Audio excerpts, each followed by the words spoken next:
आप सभी को मेरा नमस्कार। बात उस समय की जब हस्तिनापुर के सभी राजकुमार गुरु द्रोण से शिक्षा प्राप्त कर रहे थे।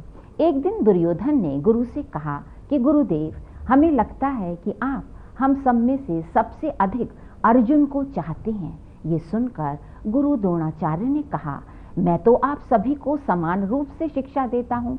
फिर अगर तुम्हें ऐसा लगता है तो ऐसा मानने का कोई खास कारण है क्या? इस पर दुर्योधन बोला, एक दो नहीं, कई कारण हैं। पहला, आप हम सबको दिन में तीर चलाना सिखाते हैं और अर्जुन को अंधेरी रात में भी तीर चलाना सिखाते हैं। क्या ये बात सच नहीं?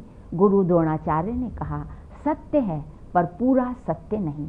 तो सुनो दुर्योधन, एक बार अर्जुन अंधेरे में भोजन करने बैठे। अंधेरे में भी उनका हाथ सीधा मुख में ही जाता था।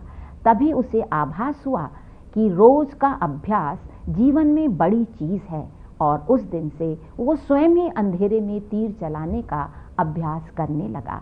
तुम भी अपनी सीखने की भूख को बढ़ाओ दुर्योधन। ये सुनकर भी दुर्योधन की मन की अग्नि शांत नहीं हुई। वो बोला, यही नहीं गुरुदेव, आपने एकलव्य से गुरु दक्षिणा में उसके दाहिने हाथ का अंगूठा मांगा था, क्योंकि एकलव्य में आपको अपार युद्ध कौशल दिखाई दिया। और हाँ, परीक्षा के मंडप में कर्ण कहीं अर्जुन को युद्ध में हरा न दे, आपने द्वंद्व युद्ध में कर्ण को उतरने ही नहीं दिया। यह कहकर कि राजकुमारों के साथ युद्ध केवल राजकुमार ही कर सकते हैं, आपके मन में अर्जुन को लेकर पक्षपात है।